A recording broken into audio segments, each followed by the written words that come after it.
بسم اللہ الرحمن الرحیم۔ رمضان کا مبارک مہینہ شروع ہو چکا ہے اور اس میں سحری ایک بہت بڑا برکت والا عمل ہے۔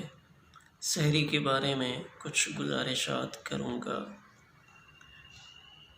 تو سحری اللہ کی طرف سے ہمارے لیے ایک انعام اور اس امت کے لیے ایک سہولت ہے۔ سحری کے بارے میں مختلف احادیث مبارکہ موجود ہیں۔ ایک حدیث پاک میں آتا ہے کہ سحری برکت ہے جو اللہ تعالیٰ تمہیں دے رہا ہے، اس کو نہ چھوڑو۔ ایک اور روایت میں ہے کہ اللہ نے سحری میں اور کیل پیمانے میں برکت رکھی ہے، یعنی سحری کا کھانا باعث برکت ہے۔ اور عرب میں ایک پیمانہ ہوتا تھا جس کے ذریعے سے لوگ چیزیں پیمائش کر کے دیتے تھے، کیل، اللہ نے اس میں برکت رکھی۔ اس کے علاوہ ایک اور حدیث پاک میں 3 چیزوں کا تذکرہ آتا ہے کہ 3 چیزوں میں برکت ہے۔ ایک جماعت، یعنی انسان تنہا ہو، اکیلا ہو، اس کے لیے وہ برکتیں نہیں ہیں۔ جب ایک پوری جماعت ہو، چند افراد مل کر ایک چیز کو سوچ رہے ہوں، ایک چیز کو سر انجام دے رہے ہوں، یعنی مسلمان بحیثیت جماعت جب ایک کام کو کر رہے ہوں تو اس میں برکت ہوتی ہے۔ اور دوسری چیز سرید ایک کھانا ہے، یعنی شوربہ گوشت والا بنا ہو اور اس میں روٹی ڈال دی جائے، تو یہ ایک لذیذ کھانا ہے جسے سرید کہا گیا ہے۔ اور اس سرید میں برکت کا تذکرہ احادیث مبارکہ میں موجود ہے۔ حضور صلی اللہ علیہ وسلم نے بھی اس کو استعمال فرمایا۔ اور تیسری چیز سحری، یعنی جماعت، سرید اور سحری، یہ تینوں چیزیں برکت کا باعث ہیں۔ اور دوسری حدیث میں کیل کا تذکرہ آیا۔ ایک اور روایت میں آتا ہے کہ سحری کو لازم پکڑو، یہ بابرکت غذا ہے، یعنی سحری کے وقت جو ہم کھائیں گے تو یہ ہمارے لیے برکت والی غذا بنے گی۔ تب سحری میں جو حدیث مبارکہ مشہور ہے، تسحروا فإن فی السحور برکہ، کہ سحری کھایا کرو کہ سحری میں برکت ہے۔ سحور سین کے زبر کے ساتھ ان چیزوں کو کہا جاتا ہے جو ہم سحری میں کھا رہے ہیں، روٹی ہے، سالن ہے، دودھ ہے، کھجور ہے، چائے ہے، تو سحور اسے کہیں گے۔ اور سحور سین کے اوپر پیش ہو تو یہ جو ہمارا کھانے کا عمل اور فعل ہے، اس کو سحور سے تعبیر کیا گیا ہے۔ برکت یہ خالص اسلام کی ایک چیز ہے۔ برکت کا متبادل لفظ انگلش میں موجود نہیں ہے، چونکہ برکت صرف مسلمانوں کے ہاں ہے اور مسلمان ہی اس کو سمجھ سکتے ہیں قرآن اور حدیث کی روشنی میں۔ غیر مسلم اس برکت کو نہیں دیکھ سکتے۔ تو انگلش ڈکشنری میں ہمارے علماء بیان کرتے ہیں کہ اس کا متبادل لفظ موجود نہیں ہے کہ برکت کیا ہے۔ تو برکت کہتے ہیں خیر کی کثرت کو، کہ خیر زیادہ ہو جائے، خیر بڑھ جائے، چیزوں میں زیادتی ہو جائے، تو یہ برکت کہلاتی ہے۔ تو سحری والا عمل، اس کے اندر شریعت مطہرہ نے برکت رکھی ہے۔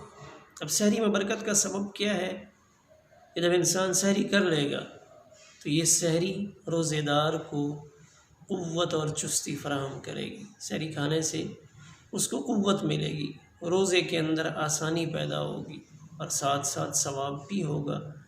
اور پھر سحری کرنے کی وجہ سے چونکہ اس نے ایک سنت پر عمل کیا تو اب اس کو اعمال صالحہ کی توفیق بھی زیادہ ہوگی، یعنی سستی کا میلان نہیں ہوگا، نیکیوں کی طرف اس کا جی خود بخود چلے گا، چونکہ اس نے صبح ایک مسنون، ایک مستحب عمل سحری کا سر انجام دیا ہے۔ یعنی سحری کر لی تو روزہ، عبادات اور دیگر اعمال و افعال، اس کی طرف اس کا میلان اور جھکاؤ زیادہ ہوگا۔ اور سحری کرنے کی وجہ سے اکتاہٹ اور سستی کا شکار بھی نہیں ہوگا، اس وجہ سے کہ دین اسلام بڑا پاکیزہ عمل ہے۔ دین اسلام کا جو عبادات کا نظام ہے یہ عبادات انسان کو مشقت میں ڈالنے کے لیے نہیں ہے. جیسے 16ویں پارے میں طٰہٰ مَا أَنزَلْنَا عَلَيْكَ الْقُرْآنَ لِتَشْقَىٰ کہ ہم نے قرآن اس لیے نازل نہیں کیا کہ آپ شقی بنیں، یعنی آپ ان عبادات کے ذریعے سے اپنے آپ کو مشقت میں ڈالتے چلے جائیں.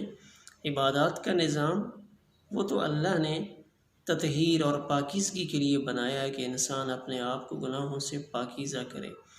تب ایک آدمی جان بوجھ کے سحری نہیں کرتا، خواہ سویا رہتا ہے اور اپنے آپ کو بے وجہ مشقت میں ڈالتا ہے، یہ ایک نامناسب عمل ہے. اللہ نے اس امت پر خصوصی انعام فرمایا.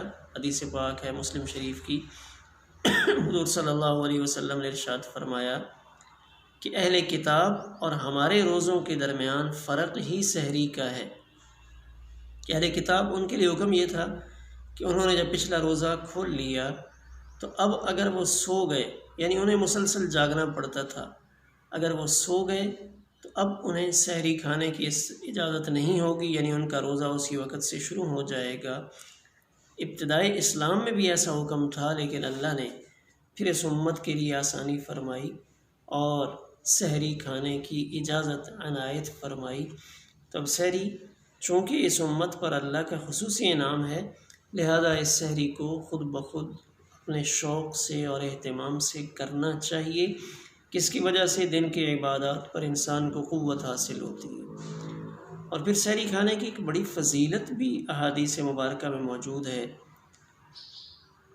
کہ ان اللہ وملائکتہ یصلون علی المتسحرین، کہ اللہ اور اس کے فرشتے سحری کھانے والوں پر رحمت بھیجتے ہیں. تو اللہ کی رحمت کیا ہوگی سحری کھانے والوں کے لیے؟ کہ ہماری مغفرت اور گناہوں کی معافی کا ذریعہ بنے گی. اور فرشتوں کی رحمت وہ ہمارے لیے دعا اور استغفار بنے گی. یعنی سحری کھانا کوئی چھوٹا عمل نہیں ہے، ایک ایسا عمل ہے جس پر اللہ اور اس کے فرشتے رحمت بھیج رہے ہیں. فرشتے ہمارے لیے مغفرت کا باعث بن رہے ہیں اور مغفرت کی دعا کر رہے ہیں. اس وجہ سے سحری کا اہتمام کیا جائے.